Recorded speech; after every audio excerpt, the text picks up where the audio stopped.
आज हम गद्य के विविध आयाम इसी किताब का एक पाठ यशपाल, लेखक है फणीश्वर नाथ रेणु। यह एक संस्मरण विधा है। इसका हम अभ्यास करने की कोशिश करेंगे।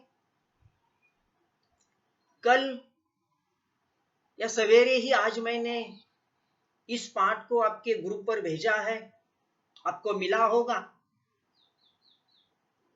तो देखिए, पाठ का नाम यशपाल। यशपाल एक बहुत हिंदी साहित्य के महान लेखक और क्रांतिकारी रहे हैं, और उनको स्मरण करते हुए उनके संदर्भ में कुछ घटना प्रसंगों को याद करने की कोशिश की है फणीश्वर नाथ रेणु ने। यानी कि एक लेखक ने दूसरे लेखक के संदर्भ में उस यशपाल, इस लेखक के व्यक्तित्व की, कृतित्व की, उनके जीवन के कुछ घटना प्रसंगों को स्मरण करने की कोशिश की गई। इस कारण यह विधा संस्मरण विधा के अंतर्गत आती है।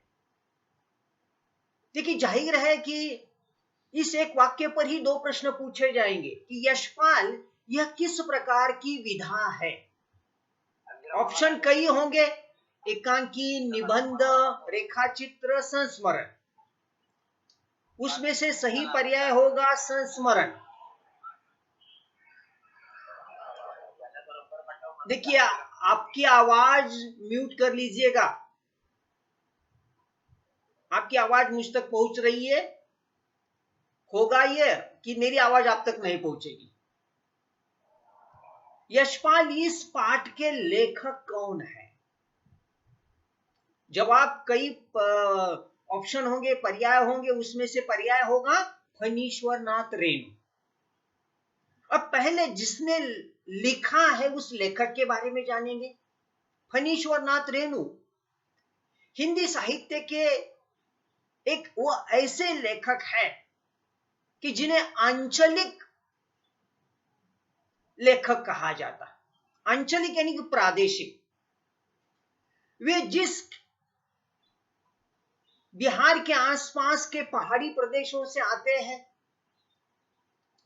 और वहां उस प्रदेश की जो विशेषताएं हैं, मुख्यतः प्राकृतिक विशेषता, वहां की लोक संस्कृति, वहां के व्रत त्योहार को पहली बार साहित्य में स्थान देने वाले लेखकों में रेणु जी का नाम महत्वपूर्ण है।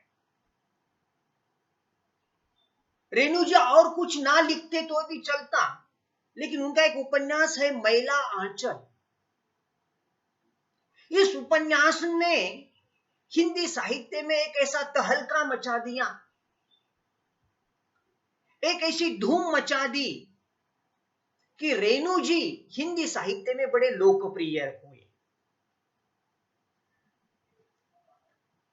उन्होंने अपने ही साथी सहयोगी, एक बहुत बड़े लेखक उपन्यासकार यशपाल, हिंदी साहित्य को अब तक उनका आगा पीछा कोई मालूम नहीं, सिर्फ यशपाल के नाम से ही वे जाने जाते हैं।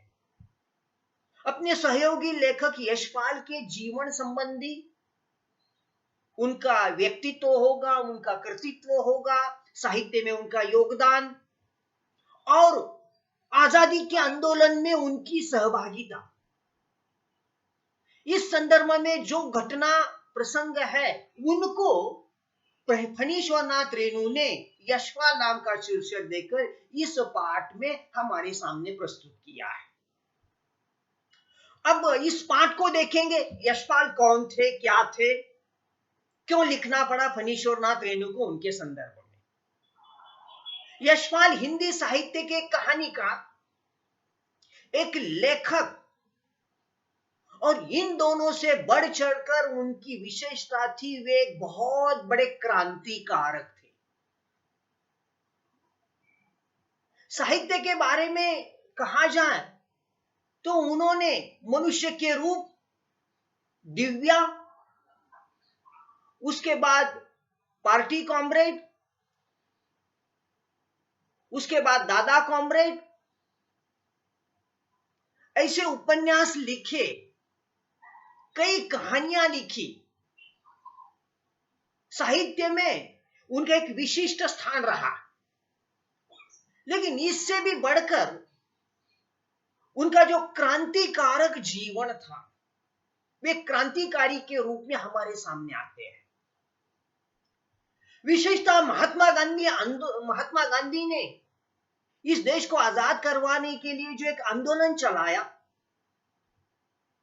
उसमें असहकारिता, नॉन कोऑपरेशन मूवमेंट थी, असहकार आंदोलन। क्योंकि अंग्रेजों के खिलाफ लड़ना था, और जिस अंग्रेज शासन के बारे में कहा जाता था कि उनके साम्राज्य पर कभी सूर्य का अस्त नहीं होता,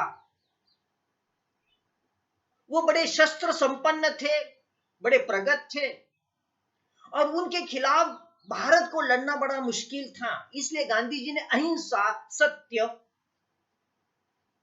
उपोषण ये मार्ग अपनाए, और उनमें एक था असहकार्य, नॉन कोऑपरेशन, सहयोग नहीं करेंगे मुस्लिम शासन को। उन्होंने आह्वान किया, जो जो सरकारी नौकरी करते हैं वे अपनी इस्तीफा दे दे, वकील लोग अपना इस्तीफा दे दे, स्कूल कॉलेज में पढ़ने वाले नवयुवक है वो स्कूल छोड़ दे और आजादी आंदोलन में कूद पड़े। क्योंकि पढ़ने लिखने से ज्यादा, नौकरी से ज्यादा जरूरी था कि ये भारत माता जो गुलामी की बेड़ियों में बंदिस्त थी उसे मुक्त करना। क्योंकि पारतंत्र का अर्थ था कि हम गुलामी का जीवन जी रहे हैं, हम पर ऐसा जुर्म, अन्य अत्याचार अंग्रेज कर रहे थे, हमारा चहुओं से शोषण कर रहे थे। इसलिए पढ़ने लिखने से, नौकरी से, जीविका से जरूरी था कि पहले स्वातंत्र्य प्राप्त करें। और उस वक्त कॉलेज में पढ़ने वाला एक युवक यशपाल गांधी जी की एक सभा सुनता है, उनके आह्वान को समझता है, और अपनी स्कूल की शिक्षा आधी अधूरी छोड़ता है और कूद पड़ता गांधी के आंदोलन में। यशपाल जी के पिताजी कलेक्टर साहब थे, चाचा एक बहुत बड़े वकील थे, और उनके परिवार में ये इसी बगावत करना, जो उनके सारे घर वाले अंग्रेजों की नौकरी कर रहे थे उनके खिलाफ जाकर बगावत करके आजादी के आंदोलन में कूद पड़ना घर वालों को अच्छा नहीं लगा। लेकिन फिर भी वो साहस यशपाल जी ने किया। बाद में कई दिनों के बाद, आजादी मिलने के बाद, कॉलेज की शिक्षा पूरी की, एमए हुए, डॉक्टरेट हुए, कई किताबें लिखी बाद में।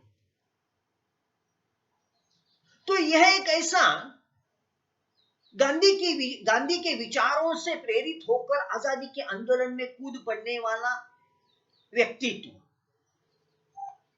आजादी मिली, लेकिन आजादी मिलने के बाद हमारा जो सपना था वो सपना सत्य में नहीं उतर सका।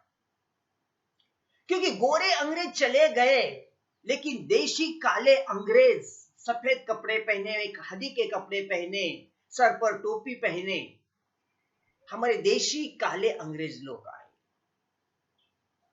यशपाल जी का मोह भंग हुआ, और उसी वक्त वे गांधी के विचारों को छोड़कर कम्युनिस्ट बने, मार्क्सवादी बने। क्योंकि उस वक्त आजादी के आंदोलन में तमाम सारे लोग थे, गांधीवादी लोग थे, कांग्रेसी लोग थे, समाजवादी लोग थे, कम्युनिस्ट लोग थे, किसान था, कामगार था, ऐसे कई पार्टी के लोग थे। तो जब मोह भंग हुआ यशपाल जी का, तो वे कम्युनिस्ट बने, कम्युनिस्ट, साम्यवादी, मार्क्सवादी। ये क्या है कम्युनिज्म? कम्युनिज्म वकालत करता है किसानों की, कामगारों की, और ये पूंजीवाद, भांडवलशाही, कैपिटलिज्म के खिलाफ ये पार्टी लड़ती आई। यहां कम्युनिज्म का एक ऐसा कम्युनिस्ट मैनिफेस्टो है जो कार्ल मार्क्स और फ्रेडरिक एंगल्स ने घोषित किया, और 18वीं शताब्दी के बाद आज 18वीं शताब्दी, 19वीं, 20वीं, 21वीं शताब्दी, यानी कि 350-400 वर्ष हुए। कई वाद आए और चले गए। उसमें गांधीवाद है, अंबेडकरवाद है, समाजवाद है, कम्युनिज्म है। कई आए और चले गए, लेकिन कम्युनिज्म जो है वो अब भी जैसा का वैसा है, क्योंकि यहां कामगारों का राज्य, कामगारों की सत्ता आनी जरूरी है। और इस कम्युनिज्म में ना कोई अमीर होगा ना कोई गरीब होगा, सभी को समान शिक्षा, समान आरोग्य की सुविधा, समान रहने के लिए घर, समान कपड़े, समान खाना मिलेगा। हर किसी को 8 घंटे काम करना ही पड़ेगा। सरकार जो कहे वो, सबको समान वेतन मिलेगा। अब अंबानी के बेटे हैं, अडानी के बेटे हैं, काम नहीं चलेगा, 8 घंटे काम करना ही पड़ेगा। तो ऐसा एक कल्याणकारी राज्य का सपना लेकर कम्युनिज्म हमारे सामने आता है। बेटा आवाज बंद करेगा तो अच्छा होगा, नहीं तो आप लेक्चर दे दो, मैं सुनता हूं, चलेगा। ऐसा कुछ मैंने कोई ठेका नहीं लिया कि मैं ही पढ़ा सकता हूं, आप भी पढ़ा सकते हो। आइए ना, चलो आप लीजिए लेक्चर। हेलो हेलो,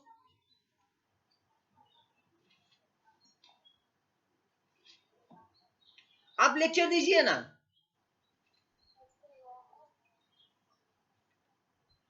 अरे भाई साहब, अभी इतनी जल्दी एग्जाम आई है, अभी 2-4 लेक्चर हो गए, उसके बाद लेक्चर भी नहीं होगा। तो ये कम्युनिज्म है, एक आदर्श राज्य की कल्पना, और उसमें यशपाल जी का योगदान। देखिए उन दिनों इतने अच्छे परिवार से, प्रतिष्ठित परिवार से आए थे, लेकिन फिर भी कॉलेज की शिक्षा छोड़ दी, आजादी के आंदोलन में कूद पड़े। बाद में गांधी के विचारों से मतभेद हुए, कम्युनिस्ट बने, और कम्युनिस्ट बनकर पार्टी कॉमरेड, दादा कॉमरेड ये किताबें लिखी, और जिसमें उनके लेखन में भी कम्युनिज्म साम्यवाद झलकता है। कहानी वहां से शुरू होती है कि फणीश्वरनाथ रेणु और उनके 4 सहयोगी मित्र एक सम्मेलन में एकत्रित हुए हैं। और देखिए कितने संजोग की बात है, कहानी में भी किसान सम्मेलन की बात चल रही है। किसान सम्मेलन में ये लेखक इकट्ठा हुए हैं। आज आप देखते होंगे व्यावहारिक जगत में दिल्ली के सिंगू बॉर्डर पर देश के सारे किसान इकट्ठा हुए हैं।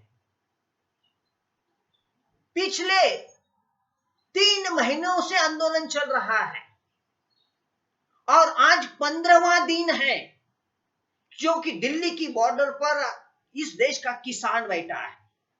किसान नहीं है वो अकेला, वह है इस देश का अन्नदाता, वह है इस देश का पोशिंदा, पोषण करने वाला। ये किसान अगर रास्ते पर आकर आंदोलन कर रहा है, उसकी अपनी कुछ मांगे हैं, सरकार ने उनकी मांगों को पूरी करने के बजाय उन पर ठंड पानी के फुव्वारे छोड़ रहे हैं, अश्रुधूर का गैस छोड़ रहे हैं, उनके आने वाले रास्ते में गड्ढे खोदे जा रहे हैं, बहुत बड़े बड़े बाती के टीले बनवाए जा रहे हैं, इतनी पुलिस, इतनी आर्मी लगा रखी है कि मानो ये देश किसी दूसरे देश के साथ युद्ध छेड़ रहा है, अपने दुश्मन के साथ। किसानों के प्रति ऐसा व्यवहार, जबकि ये देश आजादी से पहले से लेकर आज तक कृषि प्रधान देश है। कोविड की महामारी में सारी कंपनियां, सारी फैक्ट्रियां, कल कारखाने बंद थे, सिर्फ किसानी शुरू थी। अर्थव्यवस्था पूरी तरह से डगमगा गई, चरमरा हो गई, लेकिन फिर भी सिर्फ कृषि का क्षेत्र था जिसका जीडीपी में 3.4% का योगदान रहा। और वो किसान आज इस कड़कड़ाती ठंड में रास्ते पर है, वही खा रहा है, वही पी रहा है, वही सो रहा है, वही नारे लगा रहा है। क्या मांग रहा है वो किसान? किसान मांग रहा है जो सरकार ने 3 कानून बनाए उसे हटा दो, उसे कैंसिल करो, क्योंकि ये तीनों कानून किसानों को बर्बाद करेंगे, किसानों की खेती जमीन छीन लेंगे, और ये छीन लेने वाला अंबानी होगा, अडानी होगा, टाटा होगा, बिरला होगा। और आप भी किसान के बच्चे हो। वो जमीन किसान के लिए, उसे मराठी में काड़ी आई कहा जाता, वो हमारी मां होती है। और उस जमीन को कॉन्ट्रैक्ट फार्मिंग आएगी। कोई अंबानी अडानी भला कह रहा है कि हमारी खेती पर आकर हमारी फसल खरीदेगा, जियो के जैसे पहले फ्री में देगा, पहले बहुत भारी कीमत देगा आपको, लेकिन बाद में धीरे धीरे जब मंडियां खत्म होगी, कृषि उत्पन्न बाजार समिति खत्म होगी, तब बड़े सस्ते में आपको उसे बेचने के सिवा कोई चारा नहीं होगा। ऐसे ही किसान सम्मेलन में ऐसे लेखक बैठकर गप्पे हाँक रहे हैं। अरे भाई मोटो प्लस वाले, मैंने कोई जोक नहीं किया, मजाक नहीं किया, आप इतने जोरों से हंस रहे हो। आप बड़े अच्छे दिखते हो, सुनना चाहते हो तो सुनिए, आपका वीडियो ऑफ करके रखिएगा। मैं आपका चेहरा नहीं देखना चाहता, क्या क्या हरकतें कर रहे, क्या क्या चुलबुलिया कर रहे, मुझे पढ़ाना है।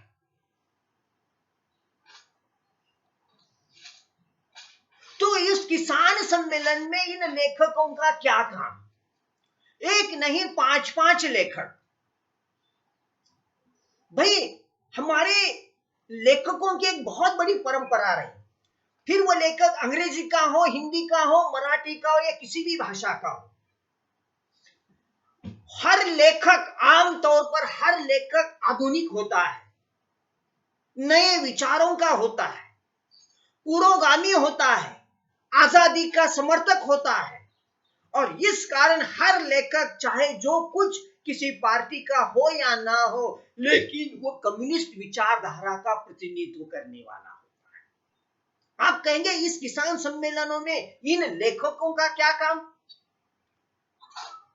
क्योंकि अन्य किसी पार्टी के पास लेखक, कवि, साहित्यकार कितने हैं मुझे मालूम नहीं, लेकिन कम्युनिस्ट पार्टी के पास ऐसे लेखक, कवि, साहित्यकारों का बहुत बड़ा जमावड़ा होता है, क्योंकि ये लेखक बुद्धिजीवी होते हैं और वे पार्टी का दिशा दिग्दर्शन करते, मार्गदर्शन करते, गाइडेंस करते कि पार्टी को समाज के लिए क्या क्या करना चाहिए, पार्टी को, इस समाज को आरोग्य, शिक्षा, स्वास्थ्य, रोटी, कपड़ा, मकान, ये सुविधा कैसे दी जाए, समाज का प्रबोधन कैसे करे। इसके लिए हर किसी राजनीतिक पार्टी के पास ऐसे बुद्धिजीवी लोगों का जमावड़ा होता है। अन्य कई राजनीतिक दल है, कोई कांग्रेस होगी, बीजेपी होगी, रिपब्लिकन पार्टी होगी, शेतकरी कामगार पक्ष होगा, शिवसेना होगी, राष्ट्रवादी होगी, कोई अन्ना डीएमके होगा, डीएमके होगा, कम्युनिस्ट होगी। लेकिन इन सभी पार्टियों में कम्युनिस्ट एक ऐसी पार्टी है कि इनके पास ऐसे साहित्यकार, कवि, लेखक, गायक, संगीतकार, इनकी एक बहुत बड़ा जमावड़ा है, था और आज की तारीख में भी है। क्योंकि यह धारा चलती आई प्रेमचंद से। क्योंकि प्रेमचंद के साहित्य में हम देखेंगे वो बात करते हैं किसानों की। प्रेमचंद बात करते हैं इस देश का सामान्य से सामान्य गरीबों की, आदमी की, दीन दलित पर दलितों की। और उस प्रेमचंद से जो परंपरा चलती आई उसके बहुत बड़े समर्थक यशपाल थे। किसान सम्मेलन में बात चल रही है कि रिएक्शनरी, जब कोई घटना घटती है तो उस पर एक्शन, प्रतिक्रिया प्रकट की जाती है। और देश विदेश में हमेशा कोई ना कोई घटना घटती है, उस पर हमेशा रिएक्शन, प्रतिक्रिया देने वाला सबसे पहला होता है कम्युनिस्ट आदमी। अब देखिए 15 दिनों से दिल्ली की बॉर्डर पर किसानों का सम्मेलन चल रहा है। सरकार उसे दबाना चाहती है, इस आंदोलन को हटाना चाहती है। सरकार क्या प्रचार कर रही है कि इस आंदोलन में कम्युनिस्ट पार्टी उसका अगुवा कर रही है, उससे हड़प रही है उस आंदोलन को। यानी कि सरकार ने आरोप किया कम्युनिस्ट पार्टी पर कि किसानों के आंदोलन में कम्युनिस्टों का क्या काम। अरे भाई, ये कहानी देखिए कब लिखी गई, 1955-60 के आसपास। वहां उस 55-60 से यहां कम्युनिस्ट पार्टी उस किसानों के आंदोलन में है। और जब इस देश के किसानों पर कोई जुर्म अन्याय अत्याचार होता है तो भला कौन से ऐसी राजनीतिक पार्टी को कोई उसका कर्तव्य नहीं है कि वो उनके समर्थन में आकर खड़ी रहे। तो देखिए आज की सरकार, मोदी की सरकार भले ही आरोप लगा रही है कि इस तरह से कम्युनिस्ट ने यह आंदोलन हड़प लिया। मोदी सरकार को हम ये कहना चाहेंगे इस पाठ के माध्यम से, ये कम्युनिस्ट पार्टी आज नहीं आई किसान आंदोलन में, 55 का ये कहानी है। उस कहानी में भी ये तो बड़े बड़े लेखक थे, यशपाल, फणीश्वरनाथ रेणु, प्रेमचंद, ये भी उस आंदोलन में थे। अब इस आंदोलन में चर्चा चल रही है कि इस तरह से यशपाल के बारे में, यशपाल किस प्रकार के लेखक है। यशपाल कम्युनिस्ट है, सोशलिस्ट है, वो रायवादी है, मानवतावादी है, वो क्रांतिकारी है, वो वात्सायनवादी है, वह प्रगतिशील धारा के लेखक है। सोशलिस्ट यानी कि समाजवादी, कम्युनिस्ट यानी कि साम्यवादी, मानवतावादी यानी कि मानवेंद्र नाथ रॉय नाम के एक बहुत बड़े तत्व चिंतक थे, उन्होंने एक विचारधारा शुरू की थी, उन्हें मानवतावादी कहा जाता। वात्सायन यानी कि सच्चिदानंद, हीरानंद वात्सायन जिन्हें हम अज्ञेय कहते, उनकी विचारधारा पर चलने वाले कुछ चिंतक थे, विचारक थे। यशपाल किस प्रकार के लेखक थे? समाजवादी, साम्यवादी, रायवादी, प्रगतिशील या क्रांतिकारी। यशपाल ये सभी प्रकार के थे, लेकिन उसमें प्रतिबिंबित होता था उनका कम्युनिस्ट होना, उनका साम्यवादी होना, उनका वामपंथी होना।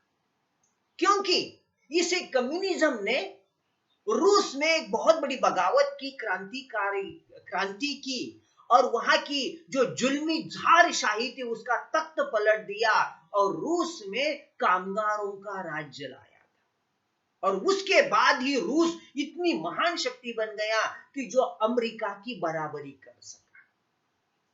उसी प्रकार का राज्य इस देश में भी आए, ऐसा इन लेखकों का कहना था। यशपाल कौन थे? यशपाल वो गीत गाने वाले थे, उठ मेहनत कश अब होश में आ, उठ मेहनत कश अब होश में आ, हाथ में झंडा लाल उठा। कम्युनिस्ट पार्टी का जो झंडा है वो लाल रंग का है। प्रश्न पूछा जाएगा कि कम्युनिस्ट पार्टी के झंडे का रंग कौन सा था? लाल, नीला, पीला, हीरा, हरा। तो उसका उत्तर होगा लाल। उनका निशान क्या था? हसिया और हथौड़ा। हसिया यानी कि जो वीणा होता है, हथौड़ा कामगारों का हथौड़ा और किसानों का वो वीड़ा, हसिया। कम्युनिस्ट पार्टी बात करती है किसानों की और मजदूरों की, कि ये जो अन्नदाता है, ये पोशिंदा है, ये साल भर अपने खेती में मेहनत करता, पसीना बहाता, कष्ट करता, इतनी फसल उगाता, लेकिन साल के अंत में इस किसान को ही क्या करना पड़ता? भूखा रहना पड़ता। ये देश की हालत। इस देश का मजदूर और कामगार कल कारखानों और फैक्ट्रियों में मेहनत करता, कष्ट करता, सारी दुनिया वालों के लिए कपड़े बनाता, और उसके बच्चे नंग धड़ंग घूमते हैं। यह है इस देश के मजदूरों का, कामगारों का, किसानों की दुर्दशा, हाल। और इसी कारण कम्युनिस्ट पार्टी इनके कल्याण की बात करती है, इनकी मांगों के लिए संप, मोर्चा, हड़ताल, आंदोलन करती। और इस कारण कम्युनिस्ट पार्टी किसकी है? मजदूरों की, कामगारों की, किसानों की। और वह जो पंक्तियां हैं उसमें लाल झंडे की बात की है। लाल रंग यह क्रांति का रंग है, और हमें हमेशा जुल्म, अन्याय, अत्याचार को मिटाना होगा तो हमें क्रांति लानी पड़ेगी। क्योंकि आज हमारे देश में देखिएगा, सब कुछ अंबानी अडानी ने खरीद रखा है। हमारे एयरपोर्ट खरीदे, हमारी कोंकण में सेज की तरह हमारी जमीन खरीद रहे थे, हमने आंदोलन करके उनको हकाल दिया। अब दूसरे नाम लेकर आए हैं, मोदी का नाम लेकर आए हैं, सेज को हटा दिया। अब इस तरह से हमारी जमीन खरीदेंगे, बड़े बड़े मॉल लगाएंगे, बड़ी बड़ी इस तरह से जियो लाएंगे, बीएसएनएल को मिट्टी में मिला देंगे। यानी कि अंबानी होगा, अडानी होगा, टाटा होगा, बिरला होगा, सिंघानिया होगा। ये जो पूंजीवादी लोग हैं, ये अमीर लोग हैं, हमारे गरीबों को, हमारे किसानों को, हमारे मजदूरों को, कामगारों का नामो निशान मिटा देने वाले हैं। और इसलिए क्रांति लानी पड़ेगी, और क्रांति का प्रतीक है लाल रंग। और इसीलिए कम्युनिस्ट पार्टी का झंडा जो है उसका रंग लाल है। ये कहते हैं, इनमें बात चल रही, यशपाल कम्युनिस्ट है या नहीं, क्या वो सोशलिस्ट है, समाजवादी है, या वो प्रगतिशील है, वो क्रांतिकारी है। लेकिन अंत में इन लेखकों के, बुद्धिजीवियों में उस टेंट में बैठकर, सम्मेलन में बैठकर चर्चा चल रही है। कम्युनिस्ट चाहे, यशपाल चाहे जो कुछ हो, लेकिन उन्होंने इस देश के खिलाफ तो कुछ काम नहीं किया, कोई सांप्रदायिक दंगे तो नहीं फैलाए, कोई बुरा कर्म तो नहीं किया। क्योंकि उन्होंने जैसा पार्टी कॉमरेड, दादा कॉमरेड ये किताबें लिखी, उसी प्रकार उन्होंने दिव्या नाम का भी उपन्यास लिखा। उस दिव्या में भी वो गरीब समाज की बात करते हैं। जब भगवती चरण वर्मा बड़े उपन्यासकार थे, उन्होंने चित्रलेखा नाम का उपन्यास लिखा, तो उसी वक्त समानांतर यशपाल जी ने इस तरह से किताब लिखी, उसका नाम दिव्या था। तो इस तरह से यहां हम देखते हैं कि किस प्रकार इस तरह से प्रारंभ से यशपाल अपने विद्यार्थी काल से गरीबों की बात करते हैं, समाज की बात करते हैं, किसानों की बात करते हैं। उन्हें आप चाहे जो कुछ कहे, लेकिन उन्होंने कभी दंगा तो नहीं फैलाया, समाज में झगड़े तो नहीं लगाए। क्योंकि उनकी एक बात का जिक्र हमेशा यहां होता आ रहा है कि उन्होंने क्या किया, उन्होंने पार्टी का जो एक बौद्धिक पक्ष है उसको संभाला। क्योंकि पार्टी में सिर्फ एक नेता काम नहीं करता। अगर कोई बीजेपी होगी तो उसमें मोदी काम नहीं करते, कांग्रेस होगी तो उसमें राहुल गांधी काम नहीं करते, कोई शिवसेना होगी तो केवल अकेले उद्धव ठाकरे काम नहीं करते। इनको बौद्धिक मार्गदर्शन करने के लिए ऐसा थिंक टैंक होता है, और इस थिंक टैंक का काम कम्युनिस्ट पार्टी में करने वाले यशपाल थे कि पार्टी ने कभी कुछ गलत किया तो उनको सही मार्ग पर लाना, पार्टी के ध्येय धोरण अगर कहीं चूक गए तो उनको मार्गदर्शन करना, समाज की व्यथा वेदना पीड़ा किसान मजदूर को सामने रखना और पार्टी को उस पर काम करने के लिए कहना। तो ऐसा थिंक टैंक के रूप में बौद्धिक मार्गदर्शन करने वालों में यशपाल जी का बहुत बड़ा योगदान था। हाँ, कोई भी लेखक कवि साहित्यकार कभी किसी पार्टी से बंधा हुआ नहीं रह सकता, कि इसी कारण उसे लेखक कहा गया कि जो स्वच्छंद होता है, स्वतंत्र होता है, पर्टिकुलरली अपनी अभिव्यक्ति की स्वतंत्रता का एक बहुत बड़ा हक हमारे संविधान ने उसे दिया है, वो स्वच्छंद होगा। और इसी कारण कभी कभार इस यशपाल ने अपनी ही पार्टी पर टीका टिप्पणी भी की, उसकी आलोचना की, उसकी समीक्षा की। तो कुछ लोग बाद में ये कहने लगे कि क्या यशपाल ने पार्टी को छोड़ दिया। तो ऐसी बहुत सारी बातें यहां चित्रित हुई है। उसी सम्मेलन में एक गीत गाया जा रहा था, वो भारत माता तू कितना बलिदान चाहती है, भगत सिंह सुखदेव राजगुरु आदि की मुंड माल पहनकर भी तुम्हारा कलेजा ठंडा नहीं हुआ। गांधी के पहले इस देश को आजाद करवाने के लिए एक धारा चल रही थी, जिसकी अगुवाई सुभाष चंद्र बोस ने की, सावरकर ने की। सुभाष चंद्र बोस और सावरकर के बाद इस अंग्रेजों को इस देश से खदेड़ने के लिए एक हिंसा की जरूरत है, एक क्रांति की जरूरत है।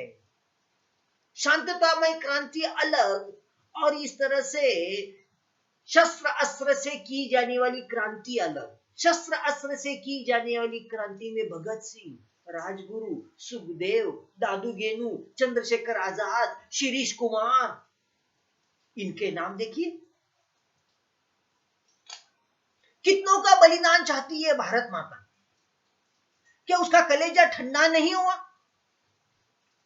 कितनों ने बलिदान किया? भगत सिंह होंगे, राजगुरु होंगे, सुखदेव, दादू गेनू, शिरीष कुमार, चंद्रशेखर आजाद, ये लोग हंसते हंसते इन्होंने फांसी के फंदे को गले लगाया।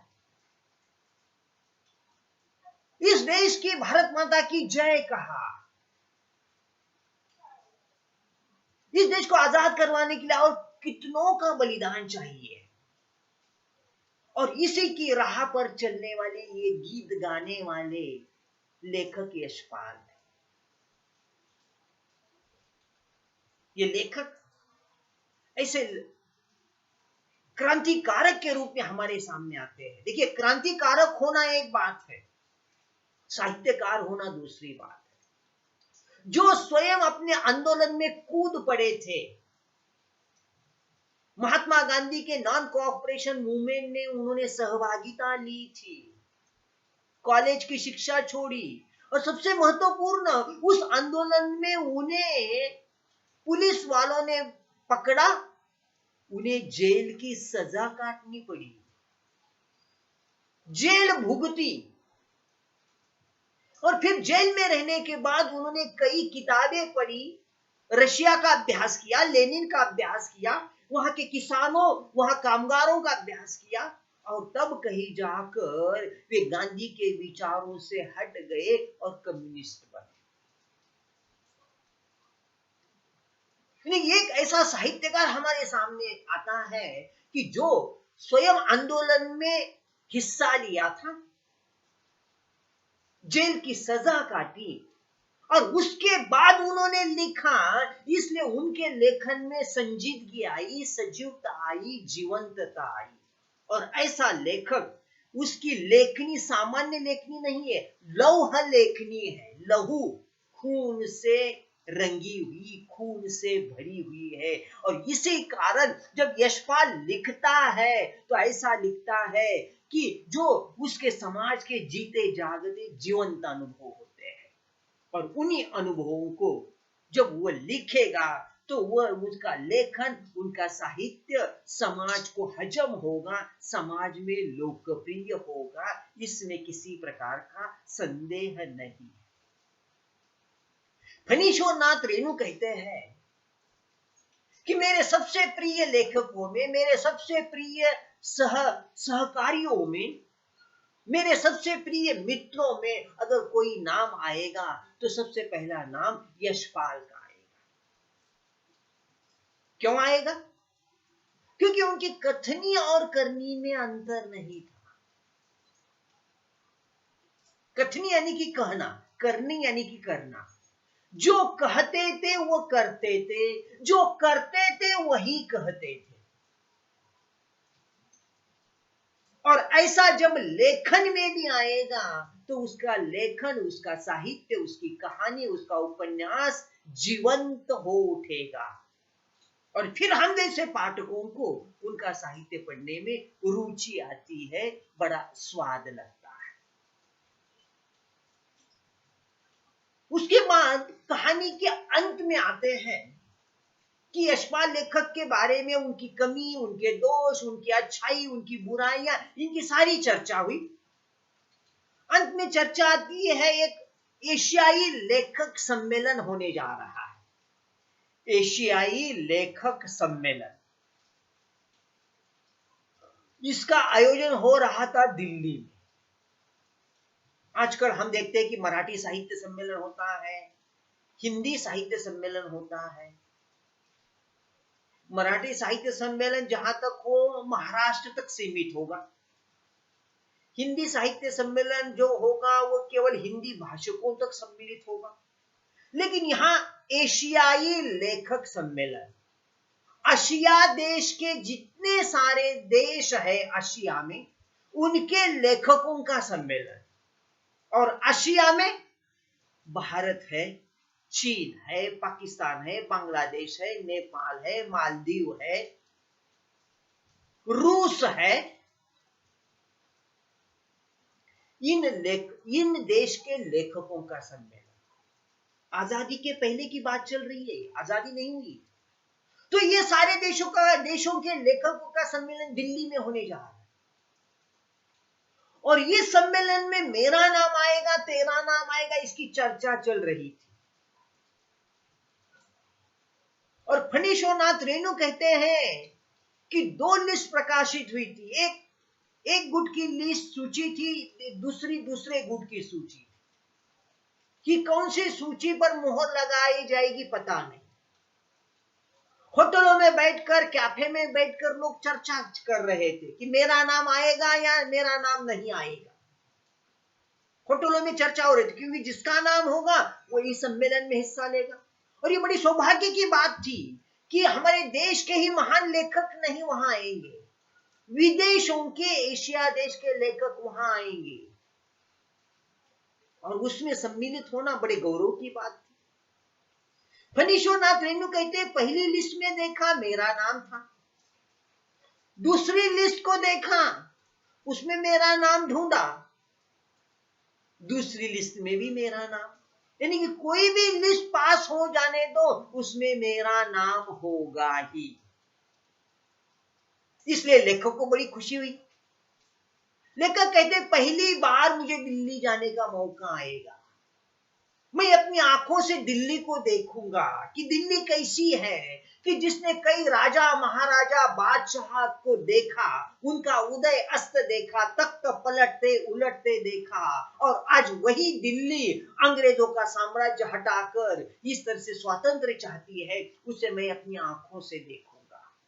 लेखक खुश होते हैं और खुशी के कारण इस तरह से वो फूले नहीं समाते। लेखक को दूसरी खुशी हो रही है। कौन सी खुशी? कि एशिया के वह सारे देश के साहित्यकार, लेखक, बुद्धिजीवी इकट्ठा हो रहे हैं। क्योंकि उस वक्त एशिया के उन तमाम देशों पर, अभी जो मैंने बात की, पाकिस्तान तो बाद में बना। हिंदुस्तान था, श्रीलंका था, इंडोनेशिया था, मालदीव था, बांग्लादेश था, चीन था। ये सारे देशों पर अंग्रेजों का राज्य था, अंग्रेजों का साम्राज्य फैला हुआ था। दूसरा महायुद्ध हो चुका था।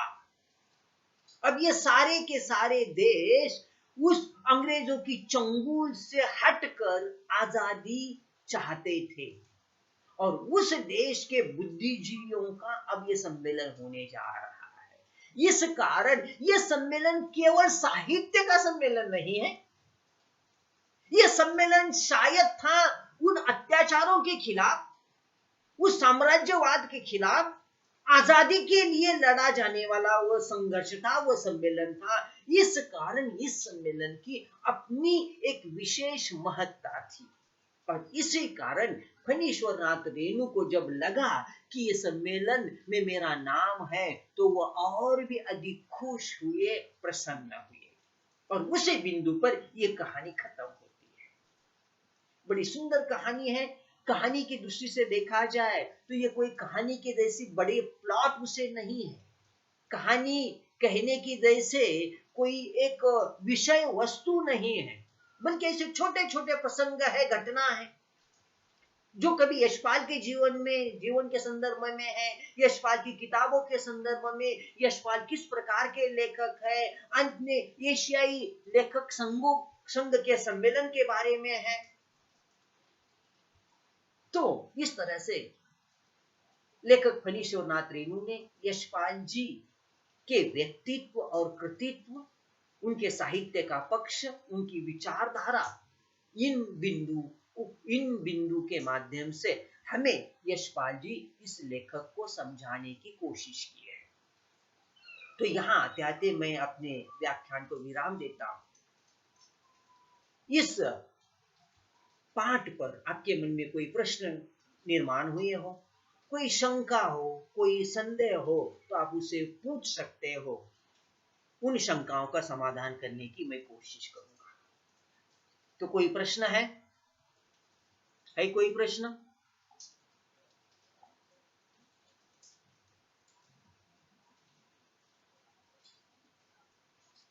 पूछो, कोई प्रश्न होगा तो। ठीक है, आज नहीं, अगर कल भी इस संस्मरण पर आपके मन में कोई प्रश्न हो तो आप पूछ सकते हो। ठीक है, तो आज मैं यही अपनी बात को विराम देता हूं, और आज के लिए हम यहां रुक जाएंगे। धन्यवाद।